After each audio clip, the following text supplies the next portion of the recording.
منطقی لحاظ سے پاسبلٹی ہے، لیکن خوف ایجاد نہیں ہو رہا ہے مجھے.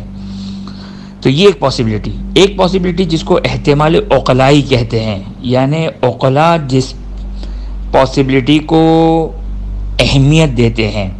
اب جیسے مثال دوں میں آپ کو، اور اس سے آسان مثال دوں.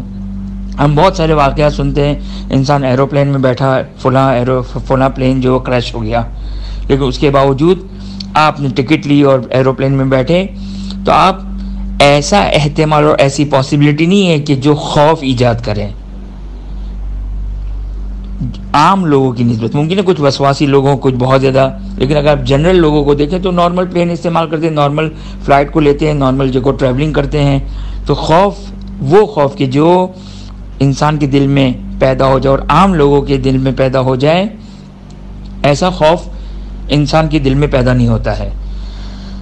تو پاسبلٹی ہے کہ پلین کریش کر جائے، لیکن ایسا پاسبل نہیں ہے کہ انسان کے دل میں خوف پیدا ہو جائے، ورنہ تو ہر شخص کے لیے ایروپلین میں سفر کرنا حرام ہو جائے گا ایروپلین میں سفر کرنا اگر یہ خوف پیدا ہو جائے. تو یہاں پر بھی بعین ہی یہی مسئلہ ہے کہ ضرر کا اگر خوف پیدا ہو جائے، یعنی ایسی پاسبلٹی ہو کہ جو پاسبلٹی لوگوں کی نگاہوں میں یہ چانس اور یہ پاسبلٹی بالکل ویلڈ ہے. یہ امپورٹنٹ مسئلہ ہے کہ جو آگے کورونا سے میں بیان کروں گا اس کو سمجھنے کے لیے ضروری. ایسی پاسبلٹی ہو کہ جو لوگ جس کو ویلیو دیں. خوب بس اگر اس پاسبلٹی سے انسان کے دل میں خوف پیدا ہوتا ہے، صحیح. تو اب یہاں پر نقصان میں فقہا کہتے ہیں کہ اگر پاسبل ہے، احتمال عقلائی ہے، ایسی پاسبلٹی ہے کہ جس کو عقلا اہمیت دے، تو اس کی وجہ سے حکم اولی جو پہلا حکم تھا جیسے وضو، غسل، روزے کا، وہ ساقط ہو جاتا ہے. بس ایک لفظ ہو گیا ضرر، نقصان. دوسرا لفظ جو آگے سیستانی نے یہاں پر بھی استعمال کیا ہے اور فقہا بھی استعمال کرتے ہیں، وہ ہے حرج. حرج کا مطلب کیا ہے؟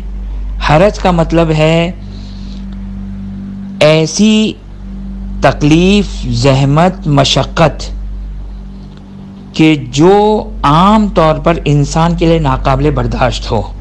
اور فقہا نے اس کی خود کتاب الصوم میں، خود روزے میں اس کی مثال دی ہے کہ مثال کے طور پر ایک شخص کہتا ہے کہ بھائی میں روزہ رکھوں گا تو مجھے پیاس لگے گی تو مجھے زحمت ہوگی. تو دنیا میں کسی شخص کے لیے روزہ واجب ہی نہیں ہوگا؟ نہیں. ایسی زحمت، ایسی پیاس جو ناقابل برداشت ہو، جس کو عام طور پر لوگ برداشت نہ کر سکیں. ہوتا ہے بعض اوقات انسان ایسی جگہ پہ کام کرنے پر مجبور ہے، ڈیزرٹ میں 45 ڈگری 50 ڈگری میں، اور اس کے پاس کوئی اور جاب کا آپشن موجود نہیں ہے، یہی کرنی ہے. اگر یہ جاب نہیں کی تو اصلا پاسبل نہیں ہوگا، وہ زحمت ایک دوسری زحمت میں گرفتار ہو جائے گا. نہ جاب چھوڑ سکتا ہے، اور جاب کرتا ہے تو اس سخت گرمی میں اس کے لیے روزہ رکھنا ناقابل برداشت زحمت ہے. تو اس کو کہتے ہیں حرج. حرج کی صورت میں بھی روزہ ساقط ہو جاتا ہے، جس طرح باقی عبادتوں میں بھی حرج کی وجہ سے وہ عبادت ساقط ہو جاتی ہے. مثلا وضو، اتنی سخت سردی ہے کہ اور برف والا پانی اویلیبل ہے کہ اس پانی سے بیمار تو نہیں ہوگا، نقصان اور ضرر تو نہیں ہوگا، لیکن ناقابل برداشت زحمت ہے کہ میں اس سے وضو یا غسل کروں. تو اس وجہ سے یہاں پر وہ عمل، وہ عبادت، وہ جو حکم اولی تھا، وہ پہلا جو حکم تھا، وہ ساقط ہو جاتا ہے. بس یہ دو. اچھا، حرج میں احتمال نہیں چلے گا، پاسبلٹی نہیں چلے گی، بلکہ آپ کو یقین ہونا چاہیے کہ یہ کیا تو حرج میں گرفتار ہو جاؤں گا، حرج میں مبتلا ہو جاؤں گا. شاید آپ کہیں کہ میں شاید کر لوں. اگر شاید پاسبل ہے، اگر شاید یعنی یہ امکان ہے، پاسبلٹی ہے کہ آپ کے لیے یہ کام حرج ہی نہیں ہوگا، وہاں پر یہ حکم اولی، پہلا حکم ساقط نہیں ہوگا، وہ پہلا حکم باقی رہے گا. جس کی مثال کے تو اگر مجھے ڈاؤٹ ہے، شک ہے کہ ٹھنڈے پانی سے اگر میں نے وضو کیا، اگر نقصان کا چانس ہے تو پہلی کیٹیگری میں داخل ہو جائے گا. اگر حرج کا چانس ہے تو معاف نہیں ہوگا، جاؤ عمل کرو. ہاں، اگر آپ کو اس وقت اطمینان ہو جاتا ہے، یقین ہو جاتا ہے کہ نہیں اب تو میرے لیے ناقابل برداشت زحمت ہے، پھر وہ ایک الگ مسئلہ ہے. لیکن خالی حرج میں جب تک یقین نہ ہو، اطمینان نہ ہو حرج کی وجہ سے حکم ساقط نہیں ہوگا، جب تک آپ کو یقین نہ ہو کہ حرجی مسئلہ ہے۔ بس دو چیزیں واضح ہو گئی، ایک ضرر ایک حرج۔ اب آ جائیے کورونا کے سلسلے میں۔ کورونا کے سلسلے میں اگر کسی شخص کے لیے روزہ رکھنا کی وجہ سے خوف پیدا ہو جائے کہ وہ کورونا میں گرفتار ہو جائے گا، خوف، اگر اسے یہ خوف ہے کہ میں نے روزہ رکھا تو مجھے کورونا ہو جائے گا۔ اب آگے سیستانی فرماتے ہیں کہ اگر آپ اس خوف کو کسی طریقے سے کم کر سکتے ہیں، مثلا آپ جاب پہ نہ جائیں، آپ گھر سے باہر نہ نکلیں، آپ ساری احتیاطی تدابیر کریں، ماسک لگائیں، گلوز پہنیں، خلاصہ یہ کہ آپ کسی طریقے سے بھی اگر اس احتمال کو جتنا منیمم کر کے اس حد تک لے کر آ جائے کہ آپ کے دل سے خوف ختم ہو جائے، تو یہ کرنا واجب ہوگا اور روزہ ساقط نہیں ہوگا۔ لیکن نہیں، آپ کے لیے جو کہ وہ مجبوری ہے، آپ معلوم ہے کہ میں اگر میں نے روزہ رکھا اور یہ ساری احتیاطات کے باوجود اگر میں نے روزہ رکھا تو ان احتیاطات کے باوجود مجھے کورونا ہونے کا ڈر اور خوف ہے، تو پھر آگے سیستانی فرماتے ہیں کہ دیکھیں یہ مسئلہ ایک جنرل اور کلی مسئلہ نہیں ہے، ہر شخص کے لیے نہیں کہا جا سکتا ہے، بلکہ ہر شخص کو ہر شخص کو پرسن ٹو پرسن، شخص سے شخص یہ مسئلہ جو کہ وہ ڈیفر کرے گا، چینج ہوگا، ہر شخص کو اپنا اپنا مسئلہ دیکھنا ہے۔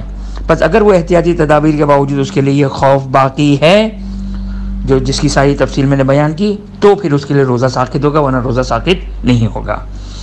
دوسرا نقطہ کہ یہ کہا جاتا ہے کہ مثال کے طور پر جو وہ اگر جسم میں اگر پانی کم ہو گیا یا حلق کو اگر حلق خشک ہو گیا تو کورونا وائرس لگنے کا امکان بڑھ جاتا ہے۔ خوب اس میں بھی آگے سیستانی کہتے ہیں کہ خوب اگر کسی طریقے سے اس کا بھی کوئی سد باب کیا جا سکتا ہے اور یہ ڈر اور خوف کو ختم کیا جا سکتا ہے، مثلا رات میں زیادہ پانی پیے۔ اب میں اپنی طرف سے ایک لفظ کہہ رہا ہوں کہ مثلا وٹامن سی جوس وغیرہ کا استعمال کریں، اپنے باڈی میں جو کہ وہ زیادہ سے زیادہ جو کسی طریقے سے جو وہ لیکوڈ رات میں سبزی کا استعمال، تربوز کا استعمال، ان چیزوں کو استعمال کر کے اگر ہم اس ڈر کو ختم کر سکتے ہیں، یا وہی والی بات ہے کہ ہم کام پہ نہ جائیں، یہ پاسبل ہے ہمارے لیے، تو جو چیزیں پاسبل ہیں ہمارے لیے اور جس کی وجہ سے یہ خوف کم ہو رہا ہو، تو واجب ہے کہ ان چیزوں کا خیال رکھا جائے، اور روزے کا وجوب اور روزے کا واجب ہونا ساقط نہیں ہوگا، روزے کا وجوب باقی رہے گا، روزہ رکھنا واجب رہے گا۔ لیکن اگر مثال کے طور پر کسی کو ہے کہ نہیں یہ میں استعمال کروں گا تو بھی مجھے حتماً ہر حال میں جو وہ نقصان پہنچے گا اور میرے لیے خوف ختم نہیں ہو رہا ہے، مجھے یہ احتمال اور مجھے یہ خوف ہے، تو اس صورت میں پھر اگر احتیاطی تدابیر کو انجام دینے کے باوجود یہ خوف اگر باقی رہ رہا ہے تو پھر اس شخص کے لیے جس کو یہ خوف ہے اس کے لیے یہ روزہ ساقط ہو جائے گا۔ اب اس کے لیے دو باتیں کہوں کہ ایک آگے سیستانی نے بیان کی اور ایک میں آپ کی خدمت میں عرض کر رہا ہوں کہ آگے سیستانی نے کہا کہ مثال کے طور پر چوئنگم، کہ اگر چوئنگم وہ چوئنگم جس میں وہ جو اس کی سویٹنس ہے، جو اس کی مٹھاس ہے وہ ختم ہو چکی ہے، کہ کوئی چیز حلق میں نہ اترے، بالکل خشک چوئنگم ہو، کوئی چیز حلق سے نہیں اترنی چاہیے جو روزے کے لیے ضروری ہے۔ اگر خالی چوئنگم چبانے سے منہ میں پانی بن رہا ہے اور منہ میں پانی بننے کی وجہ سے آپ کا حلق گیلا رہ رہا ہے تو خوب یہ بھی ایک احتیاطی تدابیر میں سے یہ بھی واجب ہو جائے گا، لیکن شرط یہ ہے کہ چوئنگم کے کوئی ایسے ذرات اور اجزاء وغیرہ نہ ہو جو انسان کے حلق سے اترے۔ ایک اور جو مجھے کسی نے سوال پوچھا تو میں نے کہا کہ ایسی بھی کوئی چیز ہے، وہ ہے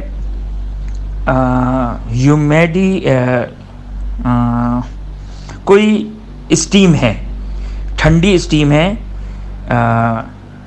کہ وہ اگر ٹھنڈی اسٹیم اگر لی جائے تو اس سے حلق کو کورونا کے لیے جو وہ بڑا اچھا رہتا ہے، فائدہ رہتا ہے، اس کے ذریعے سے حلق کو گیلا رکھا جا سکتا ہے۔ تو کیا یہ جائز ہے یا جائز نہیں ہے؟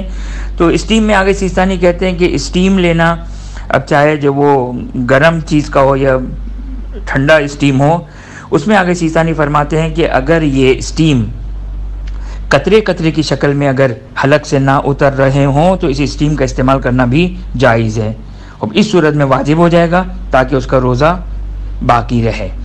بہرحال علی ای حال روزہ اس کے اوپر واجب رہے گا، بعد میں اس کو یعنی واجب رہے گا سے مراد جب ابھی تو روزہ افطار کر سکتا ہے اگر وہی صورتحال جو اوپر بیان کی، اور روزہ اگر ابھی ساقط ہو جائے گا تو ماہ مبارک رمضان کے بعد اس کے اوپر اس کی قضا باقی رہے گی۔ اور دوسری بات جو آگے سیستانی نے کہا کہ لیکن اس کے لیے یہ جائز نہیں ہوگا کہ وہ ملح عام میں تمام لوگوں کے سامنے افطار کریں، کیونکہ ماہ مبارک رمضان کا احترام ضروری ہے۔